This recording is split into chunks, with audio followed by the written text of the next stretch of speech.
申命記第5章，摩西將以色列眾人召了來，對他們說：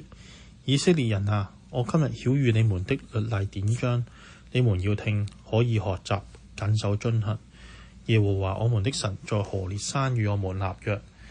這約不是與我們列祖立的，乃是與我們今日在這裏存活之人立的。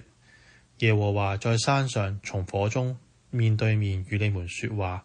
那時我站在耶和華和你們中間，要將耶和華的話傳給你們，因為你們懼怕那火，沒有上山一說。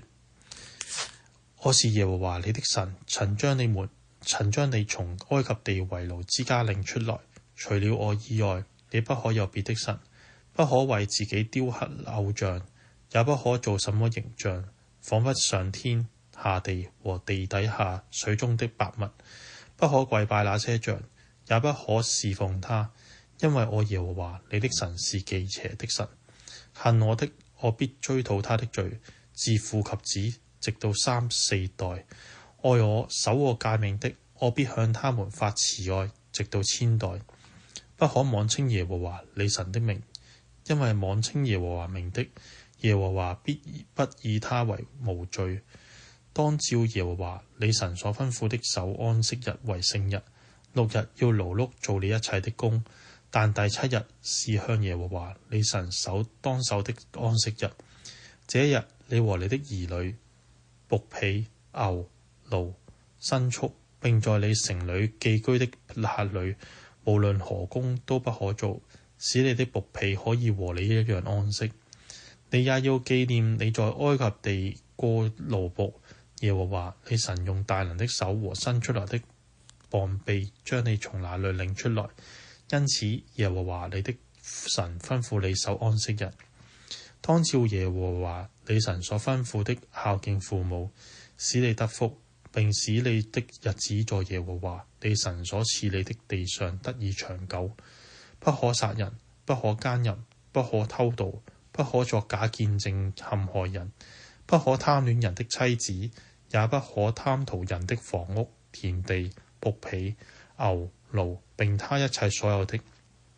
這些話是耶和華在山上從火中、雲中、幽暗中大聲曉諭你們全會眾的。此外並沒有添別的話，他就把這話寫在2塊石板上，交給我了。那時火焰燒山，你們聽見從黑暗中出來的聲音，你們支派中所有的首領和長老都來就近我，說：看啊，耶和華我們神將他的榮光和他的大能顯給我們看。我們又聽見他的聲音從火中出來。今日我們得見神與人說話，人還存活。現在這大火將要消滅我們何必冒死呢？若再聽見耶和華我們神的聲音，就必死亡。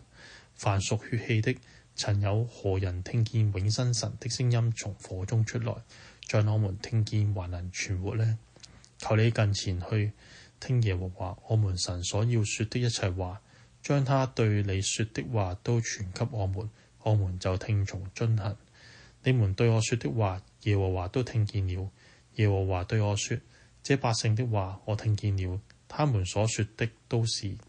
惟願他們存這樣的心敬畏我，常遵守我的一切誡命，使他們和他們的子孫永遠得福。你對他們說：你們回帳棚去吧。至於你，可以站在我這裏，我要將一切誡命、律例、典章傳給你。你要教訓他們，使他們在我賜他們為業的地上遵行。所以你們要照耶和華你們神所吩咐的謹守遵行，不可偏離左右。耶和華你們神所吩咐你們行的，你們都要去行，使你們可以存活得福，並使你們的日子在所要承受的地上得以長久。